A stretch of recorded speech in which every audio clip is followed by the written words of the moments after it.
সাজা হারাম নয়, সাজন পূজন বুঝেন তো, সাজন পূজন হারাম নয়, নাজাইজ নয়, কিন্তু দেখতে হবে যে সাজন পূজনটা হচ্ছে কার জন্য। মহিলারা সাজবে নিজ বাড়িতে, যত রকমের ডিস্কো মার্কা আপনার পোশাক আছে, ড্রেস আছে, পরে নিজের স্বামীকে দেখাবে। নবী আমার বলেন যে রাত্রে বেলাতে কোন স্বামী স্ত্রী যদি নিজের স্বামীকে খুশি করার জন্য সাজন কোজন যদি করে, তো যতক্ষণ পর্যন্ত সাজন কোজন করবে ততক্ষণ পর্যন্ত তার আমল নামাতে নফল ইবাদতের নেকি লেখা হবে। কিন্তু এর মধ্যে কয়েকটা জিনিস পরহেজ করতে হবে। যেমন এর মধ্যে একটা হচ্ছে নেল পলিশ না নখ পালিশ। নখ পালিশ মহিলাদের জন্য কোন মুহূর্তে নখ পালিশ দেওয়া জায়েজ নয়, না জায়েজ, হারাম। কেন? কারণ হচ্ছে নেল পলিশ বা নখ পালিশ যদি ব্যবহার করে তাহলে ওর ওযুও হবে না, গোসলও হবে না। কেন হবে না? নেল পলিশ হচ্ছে একটা গাঢ় কেমিক্যাল, লাই ভাই। যদি আঙ্গুলে নেল পালিশ মেরে না হয় তো আঙ্গুল কিন্তু ভিজবে না। আপনি নেল পলিশ লাগিয়ে দেন, ওপর ওপর পানি চলে যাবে, নখ কিন্তু শুকনো থেকে যাবে। এই জন্য মহিলারা আঙ্গুলে নখ পালিশ ব্যবহার করবে না, ব্যবহার করবে আঙ্গুলে বা হাতে মেহেন্দি। সুবহানাল্লাহ। হযরত আয়েশা সিদ্দিকা রাদিয়াল্লাহু আনহা থেকে হাদিস বর্ণিত, আবু দাউদের মধ্যে হাদিস বর্ণিত হয়েছে, নবী আমার বলেন যে মহিলারা তোমরা কোন সময়তে হাতকে খালি রাখিও না, মেহেন্দি দিয়ে রঙিয়ে রাখো। এই জন্য মা বোন আপনি সব সময় দুই হাতে টকটক করে মেহেন্দি দিয়ে রাখবেন। কথা বুঝলেন? কিন্তু এই মেহেন্দি পুরুষদের জন্য ব্যবহার করা নাজায়েজ ও হারাম। পুরুষদের জন্য মেহেন্দি হাতে ব্যবহার করা নাজায়েজ ও হারাম। কিন্তু আমাদের ঘরে কিছু যুবক ছেলেকে দেখি ঈদের সময় দেয় এক হাতে, বকরা ঈদে আর এক হাতে, আর যখন শালির বিহা লাগে তখন দেয় দুই হাতে। দেয় না? বিহা হচ্ছে ওর শালির, আর মনে হচ্ছে ওরই রং লেগেছে আগে, और দুই হাতে মেহেন্দি বলে একে নেরে তো বলে আমার শালির বিহা। আরে পাগলা, তো শালির বিহা ও দিবে মেহেন্দি, তুই জানে? বেটা ছেলের জন্য মেহেন্দি ব্যবহার করা হাতের মধ্যে নাজায়েজ ও হারাম। পুরুষরা মেহেন্দি যদি ব্যবহার করে তো চুলে আর দাড়িতে। কোথায়? চুলে আর দাড়িতে। এই যে আমার এই পেছনে মুখে হাত লাগছে, আমার ওই যে বাবজি আছে না, উনার যেমন দাড়ি গালা সাদা হয়ে আছে, উনি যদি মনে করে যে দাড়িতে আমি মেহেন্দি দিয়ে লাল রং করব তো করতে পারে। বলেন সুবহানাল্লাহ। এটা আমার নবীর সুন্নাত। তো পুরুষরা মেহেন্দি দিবে চুলে আর দাড়িতে, কিন্তু তাই বলে কলব ব্যবহার করবে না। কলব বুঝেন? মশলা বুলতে আরম্ভ করে দিলে মশলার পর মশলা চলে আসবে। আপনারা মনে রাগ করছেন নাকি? হ্যাঁ, জাগিয়ে আছেন তো? দেখেন আমাদের বর্তমান সময় দেখা যায় যে কিছু মানুষ বয়স 50-60 বছর, চুল দাড়ি ছিল, চুলগুলা ছিল সাদা ফকফকে, হঠাৎ দেখা যায় একদিন কালো কসকসে, বলে চাচা ইয়া কেনে? তো বলে চুলে কলপ লাগাইছি। দেখেন, চুলে কলপ লাগিয়া 60 বছরের চুলকে 20 বছরের মতন করে নিল, কিন্তু সব হাতিয়ার কি 20 বছরের মতন হবে? বাকি খান বুঝাইলেন, আমি নিচে নামছি না, বুঝেননি মনে হয়। ও চুলকে কালো করে আনলো 20 বছরের মধ্যে, সব হবে 20 বছর। ওর চামড়া জড়ো ছিল, জড়োই থাকবে। চুলে দাড়িতে কলপ করা নাজায়েজ ও হারাম। আবু দাউদের মধ্যে হাদিস, নবী আমার বলেছেন কয়েক রকমের ব্যক্তি জান্নাত তো দূরের কথা, জান্নাতের ঘ্রাণ পাবে না।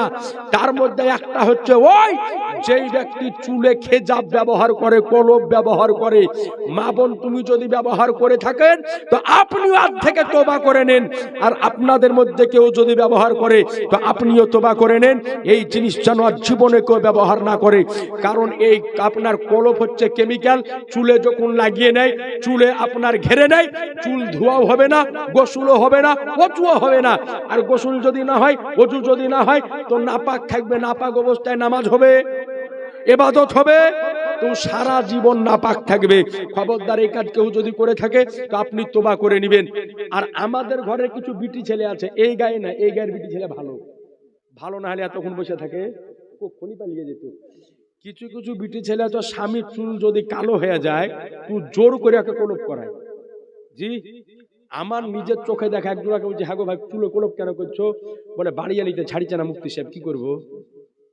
চিন্তা করেছেন? বুঝছে বাড়িয়ালিতে ছাড়ছে না, মানে ওর স্বামীকেও সারা জীবন যুবক করে ধরে। হ্যাঁ, পুরুষদের জন্য চুলে কলপ করা এক জায়গাতে জায়েজ আছে, সুবহানাল্লাহ বলেন। চুলে কলপ এক জায়গাতে করতে পারবে, সেটা হচ্ছে যুদ্ধের ময়দানে। কোথায়?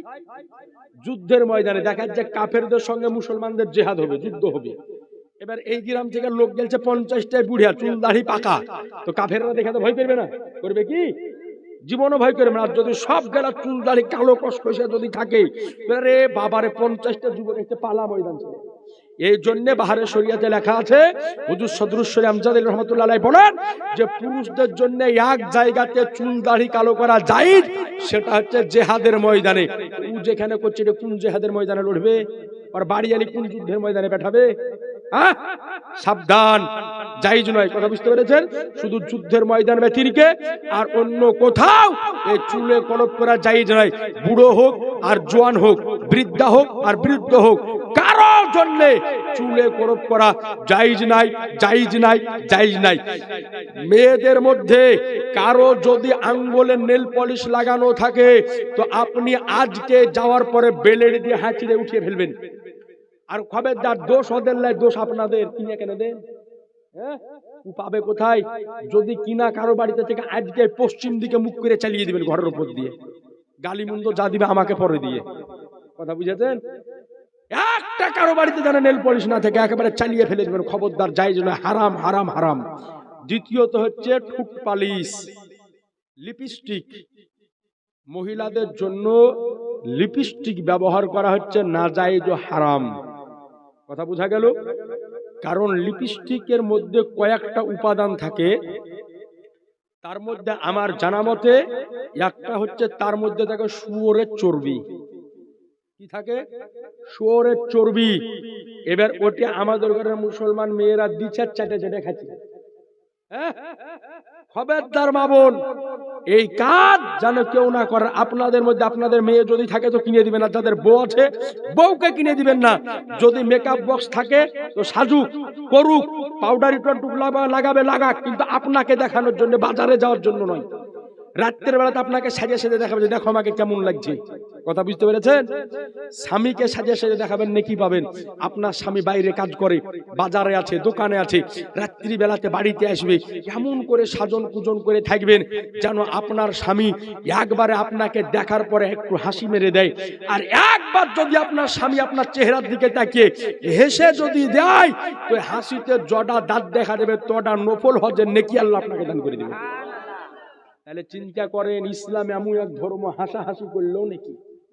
তাহলে মা বোন, আপনার কাজ হচ্ছে স্বামীকে হাসানি। এখন যেমন করবেন, না হাসলে কাতু কুতু দিবেন, এমনি করে হাসবেন, ওর আরো কেউ হাসবে। যত হাসাবেন তত নাকি। কিন্তু দেখা যায় যে বাড়িতে যখন থাকে তখন একেবারে ওর ভালো পোশাক থাকে না। আর বলেন যে মার্কেটে নিয়ে যাবো, ক্যাটরিনা কাইফ সেজে যায়। লাই ভাই, জিনিস কিনে দিয়ে মরে পুরুষরা দেখে মজা নেয় দোকানদারেরা। খবরদার, আপনার সুন্দর চেহারা দিয়েছে, আপনার স্বামীকে দেখাবেন। আপনার মেয়ে সুন্দর, আপনার জামাই দেখবে। আপনার বৌমা সুন্দর, আপনার ছেলে দেখবে। আপনার বিবি সুন্দর, আপনি দেখবেন। সুন্দর চেহারা যার যার স্বামী শেষে দেখবে। নিজের স্বামীকে সাজন পূজন করে দেখাবেন। যেমন ভ্যারাইটি মার্কা ড্রেস আছে, পরে রাত্রের বেলায় স্বামীকে দেখাবেন, দেখো আমাকে কেমন লাগতেছে। আপনার স্বামী আপনার প্রশংসা করবে, আর আল্লাহর ফারিস্তারা আপনার আমল নামায় নেকি লিখতে থাকবে। জোরে বলেন না সুবহানাল্লাহ। শুধু জুয়ান গুলা নয়, বুড়া মানুষদের জন্য একই মশলা, বাড়ি একই মশলা। 80 বছর বয়স হয়ে যাক না কেন, বৃদ্ধার বৃদ্ধ যে আছে তার মধ্যে মহব্বত ভালোবাসা থাকতে হবে। কথা বুঝলেন? আর জেনে রাখবেন, যেই বাড়িতে স্বামী স্ত্রীর মধ্যে মহব্বত আছে, ওই বাড়িকে আল্লাহ জান্নাতের বাগান বানিয়ে দেন। আর যেই বাড়িতে স্বামী স্ত্রীর মধ্যে মেল না, ওই বাড়ি জাহান্নামের বাগান হয়ে যায়। সুতরাং ভাই, স্বামী স্ত্রীর মধ্যে মেল রাখবেন, মহব্বত রাখবেন। আর দোষ ওদের কম, আপনাদের বেশি। আপনাদের দোষ বেশি, ওদের দোষ নাই। কেন জানেন আপনারা? আপনাদেরকে একটা কথা বলে দিই, পুরুষদের কেন দোষ। দেখা যায় যে বাড়িয়ালির সাথে ও মজার কথা বলতে পারে না, বাড়িয়ালির সাথে ইয়ের কি ঠাট্টা করে না, ও ইয়ের কি ঠাট্টা মানে ভাবির সাথে, শালির সাথে। আর স্ত্রীর কাছে যখন আসে তো মনে হয় যে কালিয়া তো থানা দারোগা। জি, দেখেন আমাদের ঘরের বেটা ছেলে একটা মশলা জেনে বসে আছে যে যতই যাই কর আমার পায়ের নিচে তোর জান্নাত। ঠিকই মশলা আপনার পায়ের নিচে জানে স্বামীকে স্বামীর মতো হতে হবে, স্বামীকে স্বামীর মতো হতে হবে। নবী আমার যুদ্ধের ময়দান থেকে বাড়ি আসলেন, দেখতেছেন আম্মাজান আয়েশা রাদিয়াল্লাহু আনহা রুটি বানাতে বানাতে ঘুমিয়ে গিয়েছেন। নবী আমার ডাকলেন না, নিজে রুটি বানালেন, তরকারি তৈরি করে নবী আমার রান্না বান্না শেষ করে আয়েশাকে খাওয়ার জন্য ডাকতেছে। সুবহানাল্লাহ। আর আপনি ক্যারাম বোর্ড খেলে, তাস খেলে, জুয়া খেলে বাড়িতে এসে রান্না দেরি হলে আপনি হাইব্রিড ঘুষি চালান। হ্যাঁ, আপনি ওই স্বামী আপনার পায়ের তলে জান্নাত। হ্যাঁ, খবরদার জেনে রাখবেন নিজের স্ত্রীর কাজে সাহায্য করা এটা হচ্ছে আমার নবীর সুন্নাত। ভাবিয়েন না আপনি স্বামী বলে মহাপুরুষ, ওদেরও অধিকার আছে আপনার উপরে। জি, ওদেরও অধিকার আছে। আপনার স্ত্রী অসুস্থ পড়েছে, প্রয়োজন পড়লে তার কাপড়গুলো খেচে দিতে হবে। আপনার স্ত্রীর জামা কাপড় ভিজিয়েছে, টিবলটা চিপে দিতে হবে। আপনার স্ত্রী রান্না করতেছে, পাজরে বসে একটু জালটা ঠেলে দিতে হবে। আপনার স্ত্রী রান্না করতেছে, প্রয়োজন পড়লে এক বালতি পানি এনে দিতে হবে। এটা করা আমার নবীর সুন্নাত। কিন্তু অনেক পুরুষ আবার কি বলে জানেন, মনে হুজুর মুফতি সাহেব এগুলা করতে চাই, কিন্তু শালা কিছু কুচুটিয়া বিটি ছেলে আছে বলে যদি দেখে যে স্ত্রীর কোনো কাজে সাহায্য করছি, তুই আবার পাশের বাড়ির লোকের সামনে জায়গায় জানিস রি আব্দুল সত্তারের বেটা মাগির ভাড়ুয়াগিরি করে, বলে না, বলে না। জি, যদি দেখে স্ত্রী অসুখ পড়েছে তো স্ত্রীকে এক বালতি পানি এনে দিচ্ছে, তো এমন শালা বিটি ছেলে যায়, ও আবার পাশের বাড়ির বিটি ছেলের সামনে গায়ে ও তো মাগির ভাড়ুয়াগিরি করে। হ্যাঁ, পানি ধুয়ে ধুয়ে এনে দিচ্ছে। খবরদার, এটা আমার নবীর সুন্নাত। স্ত্রীর কাজে সাহায্য করা নবীর সুন্নাত। তো আপনার যেমন অসুস্থ হলে আপনার বিবি আপনার সেবা করে না ভাই, তো ওই রকম বিবি অসুস্থ হলে তারও সেবা আপনাকে করতে হবে। এটা ইসলাম অধিকার দিয়েছে। আপনি ভাবিয়েন না যে আমি স্বামী বলে আমি মহাপুরুষ। আপনার যেমন ওর উপর অধিকার আছে, ওরও আপনার উপর অধিকার আছে। সুতরাং স্বামী স্ত্রী দুজনকে কমিউনিকেশন করে চলতে হবে। দুজনার উপরে আল্লাহ পাক অধিকার রেখেছে, নবী অধিকার রেখেছে। সুতরাং বাইরে থেকে এসে যদি দেখেন যে স্ত্রী রান্না করছে, তো মাছ দিয়েন না, একটু সাহায্য করবেন, সাহায্য করবেন, পানি টানিয়ে দিবেন, চুলাতে জালটা ঠেলে দিবেন, দরকার পড়লে তরকারিটা কেটে দিবেন, পেঁয়াজটা কেটে দিবেন। বলেন ইনশাল্লাহ, জোরে বলেন ইনশাল্লাহ। এটা করবেন। আচ্ছা বলেন, স্বামী স্ত্রী এরকম মহব্বত দিয়ে বাড়িতে কাজ করলে ভালোবাসা বাড়বে না কমবে? জোরে বলেন না। তাহলে আজকে করতে হবে তো নাকি? সকাল অবশ্যই শুরু করতে হবে। এটা আমার নবীর সুন্নাত, খবরদার করবেন। কিন্তু দেখা যায় যে স্বামী স্ত্রীর মধ্যে মেল নাই, বাড়িতে কাজিয়া মারপিট ঝগড়া। এই মারপিট ঝগড়া কাজিয়া চলতে চলতে স্বামীর মাথা গরম, বিবির মাথা গরম, স্বামীকে স্ত্রীকে গালি দেয়, স্ত্রীকে স্বামীকে গালি দেয়। এই করতে করতে এক পর্যায়ে স্বামী যাওয়ার পরে বলে যা 1 তালাক 2 তালাক তো 14 গোষ্ঠী তালাক দেয় না। তালাক হাজার হাজার মশলা আনতে যায় যে মুফতি সাহেব তালাক দিয়ে দিয়েছি, তালাক দিয়ে দিয়েছি। তো বলে হ্যাঁ গো তালাক কেন দিয়েছো? বলে মুফতি সাহেব রাগে পড়ে তালাক দিয়েছি। হ্যাঁ গো, কেউ খুশি হয়ে তালাক দেয়? আজ পর্যন্ত দেখেছেন কেউ বাড়িতে গরু জবাই করে মিলাদ দিয়ে বলে আমার বাড়ি এলে তালাক দিব? যে তালাক দেয় তো রাগ করি তো তালাক দেয়। আর তালাক সিস্টেম এই বাড়িতে স্বামী স্ত্রীর মহব্বত থাকা না কারণে শুরু হয়েছে। এত তালাকের ফাইসালা যায়, দেখা যায় যে ঢুকে দিয়েছে 3 তালাক। এবার ফতুয়ার কি তালাকে মুগাল্লা যা, এবার ওর বাড়ি আলি হারাম আর পাবে না, হালালা ছাড়া উপায় নাই। তখন হাত ধরে মুফতি সাহেব রাস্তা বাই করে। তোর মুফতি সাহেব বাপের বাড়ি থেকে রাস্তা বের করবে? হ্যাঁ, কোথা থেকে বের করে? তালাক দেওয়ার সময় বলছিল না? ওরে মারে ভয় খেয়ে গেছে। হ্যাঁ, ওর রাগে ফুলছে বলে কতক্ষণ চিল্লায় ঘুমাইছে। সুবহানাল্লাহ। তো শোনান যে তালাক সিস্টেম একটা কারণে শুরু হয়েছে যে আমাদের বাড়িতে স্বামী স্ত্রীর কমিউনিকেশন নাই, মুহাব্বত নাই। এই কারণে তালাক। আজ শত শত লোক যায় আমার কাছে মাদ্রাসায় তালাকের জন্য। আর যে তালাক দেয় বাড়ি আলীকে একসাথে ঠুকে 3 তালাক দেয়। খবরদার ভাই আমার, বাড়ি অলিকে এমনি তালাক দেওয়া জায়েজ নয়। এই বিষয় অন্য কোনোদিন জানাবো যে কখন তালাক দেওয়া জায়েজ কখন হারাম। হযরত ওমর ফারুকের যুগে একটা লোক তার বাড়ি আলীকে তালাক দিয়েছে 100 তালাক। কয় তালাক? 100 তালাক দিয়েছে। তোর স্ত্রী যাওয়ার পরে ওমর ফারুককে বললেন, হুজুর আমার স্বামী আমাকে তালাক দিয়েছে। তো বলে ক তালাক দিয়েছে? বলে আমার স্বামী আমাকে 100 তালাক দিয়েছে। বলে তোর জাল্লাদ স্বামীটা কই? বলে বাইরে দাঁড়িয়ে, ডাক ওকে। ডাকা হলো, বলে ক তালাক দিয়েছিস?